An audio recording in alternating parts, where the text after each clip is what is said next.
ఎప్పుడూ సైనిక తిరుగుబాట్లు, అనిశ్చిత పాలన, ఆర్థిక సంక్షోభం, ఉగ్రదాడులతో అట్టుడికిపోయే పొరుగు దేశం పాకిస్తాన్ ప్రస్తుతం బలూచిస్తాన్ వేర్పాటువాదుల దాడులతో అతలాకుతలమవుతోంది. తాజాగా బలూచ్ లిబరేషన్ ఆర్మీ మిలిటెంట్లు పాకిస్తాన్ రైల్వేకి చెందిన జాఫర్ ఎక్స్ప్రెస్ ను హైజాక్ చేసి 30 మంది పాక్ సైనికులను దారుణంగా చంపడంతో పాటు 400 మందికి పైగా ప్రయాణికుల్ని బందీలుగా చేసుకున్నారు. స్వతంత్ర దేశం ఏర్పాటు కోసం బలూచ్ ప్రజలెందుకు పోరాడుతున్నారు? వారి డిమాండ్లేంటి? పాక్ సైన్యం ఎందుకు వారిని అణచివేస్తోంది? దశాబ్దాలుగా బలూచిస్తాన్ సమస్య ఎందుకు తీరడం లేదు అనే విషయాలను మనం ఈ వీడియోలో తెలుసుకుందాం. Welcome to hidden folder.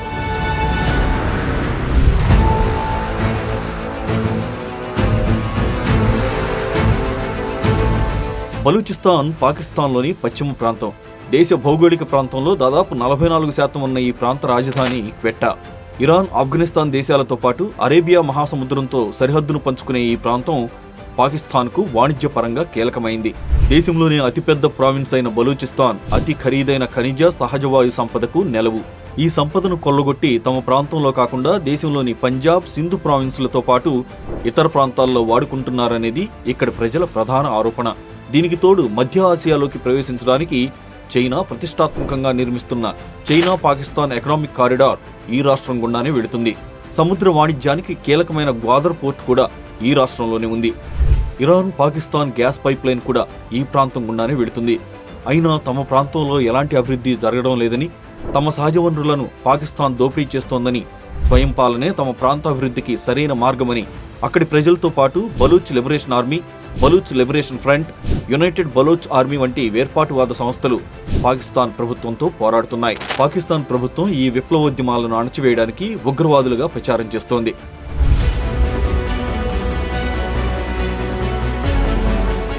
స్వాతంత్రానికి పూర్వం బలూచిస్తాన్ ఒక స్వతంత్ర రాజ్యంగా ఉండేది.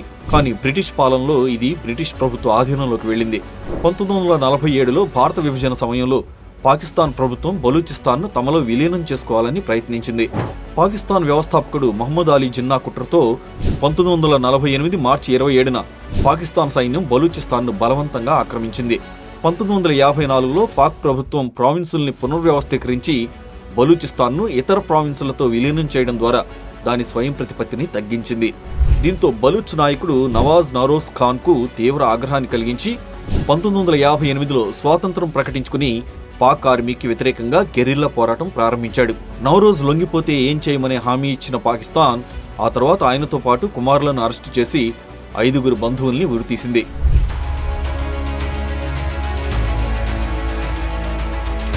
1971లో బంగ్లాదేశ్ పాకిస్తాన్ నుంచి స్వాతంత్రం పొందిన తర్వాత బలూచ్ ఉద్యమం ఎగిసిపడింది. అప్పటి ప్రధాని జుల్ఫికర్ అలీ భుట్టో బలూచిస్తాన్లోని అక్బర్ ఖాన్ బుర్జీ ప్రభుత్వాన్ని రద్దు చేసి ఇరాన్ రాయబార కార్యాలయంలో బలూచ్ తిరుగుబాటుదారుల కోసం ఉద్దేశించిన ఆయుధాలు దొరికాయనే కుట్రతో పెద్ద ఎత్తున సైనిక చర్యకు ఆదేశించి కర్కశంగా అణిచివేశాడు. 1977లో జనరల్ జియా ఉల్ హక్ సైనిక తిరుగుబాటు చేసి భుట్టోని గద్దెదించి బలూచ్ గిరిజనులకు క్షమాభిక్ష ప్రసాదించాడు. దీంతో పోరాటం ముగిసింది. 2006లో పాకిస్తాన్ దళాలు బలూచ్ గిరిజన్ నాయకుడు అక్బర్ ఖాన్ బుద్దీ హత్య తర్వాత ఈ ఉద్యమం మరింత ఊపందుకుంది. పాకిస్తాన్ ప్రభుత్వం బలూచిస్తాన్లోని మానవ హక్కుల ఉల్లంఘనలు, ఆర్థిక దోపిడీ, సైనిక దురాగతాలను ప్రపంచానికి దాచిపెట్టేందుకు తీవ్రంగా ప్రయత్నిస్తోంది. అంతర్జాతీయ మీడియా, మానవ హక్కుల సంస్థలు ఈ అంశాలను బయటపెట్టడానికి ప్రయత్నించినా ప్రభుత్వం ఇంటర్నెట్ను బ్లాక్ చేయడం, మీడియా నిషేధాలు విధిస్తూ ఉద్యమకారులను, వారి కుటుంబాలను టార్గెట్ చేయడం, మహిళలపై అఘాయిత్యాలు, సైనిక దాడుల పేరుతో గ్రామాల్ని కాల్చివేయడం వంటి అమానుష చర్యలకు పాల్పడడంతో అంతర్జాతీయ మానవ హక్కుల సంస్థలు దీనిపై తీవ్ర ఆందోళన వ్యక్తం చేస్తున్నా బలూచీ ప్రజల గొంతు నొక్కే ప్రయత్నం చేస్తోంది. అక్కడి ప్రజలు పాకిస్తాన్ సైన్యం తమను లక్ష్యంగా చేసుకుని జాతి నరమేధం చేస్తోందని ఆరోపిస్తున్నారు. పాకిస్తాన్ ప్రభుత్వం భారత్, ఆఫ్ఘనిస్తాన్, ఇరాన్ వంటి దేశాలపై బలూచీ తిరుగుబాటుదారులకు మద్దతిస్తున్నారని ఆరోపిస్తోంది.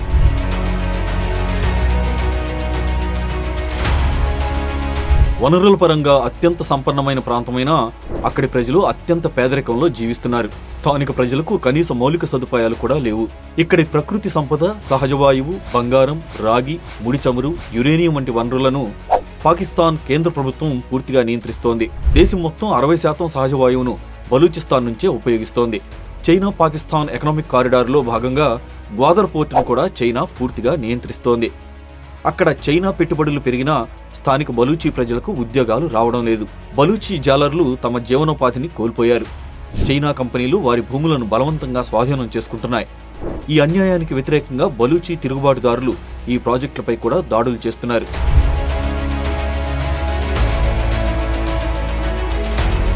ప్రస్తుతం బలూచిస్తాన్లో పరిస్థితి మరింత ఉద్రిక్తంగా మారింది.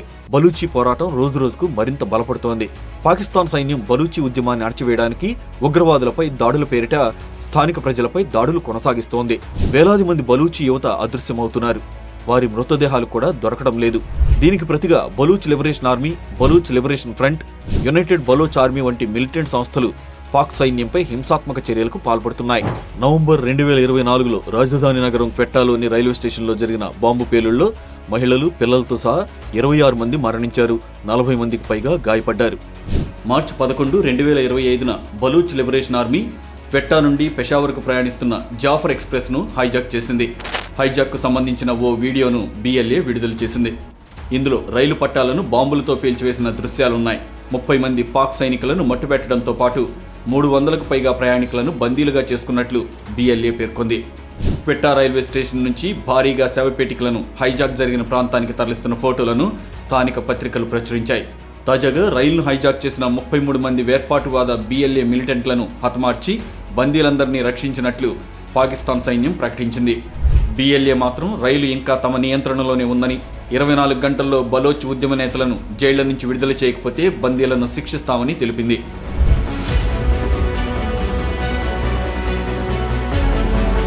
నిరంతరం అభివృద్ధికి దూరంగా అశాంతిలోనే ఉన్న బలూచిస్తాన్లో నిత్యం మానవ హక్కుల ఉల్లంఘనలు, ఆర్థిక దోపిడీ, సైనిక దౌర్జన్యం జరుగుతూనే ఉంది.